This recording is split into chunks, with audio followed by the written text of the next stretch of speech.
রাখাল পুত্রের সাথে মিশতে দেখেছি। তানিয়া হয়তো এখনো ওই রাখাল পুত্রের সাথেই আছে।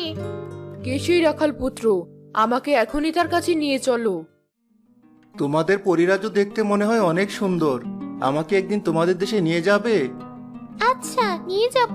তবে তোমাকে লুকিয়ে নিয়ে যেতে হবে, কারণ পরিরাজ্যে মানুষের প্রবেশ নিষেধ। নিষেধ কেন?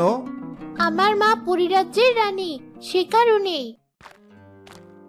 তানিয়া, তুই কি করছিস? মা, তুমি এখানে কিভাবে আসলে? আমার কথা বাদ দে, এই ছেলেটাকে, তুই ওর সাথে কি করছিস? রাগ করবেন না, আমি আপনার মেয়ে তানিয়াকে অনেক ভালোবাসি। আপনার অনুমতি থাকলে আমরা দুইজন বিয়ে করতে চাই। তুমি চুপ থাকো, আমি তোমার কাছে কিছু শুনতে চাইনি।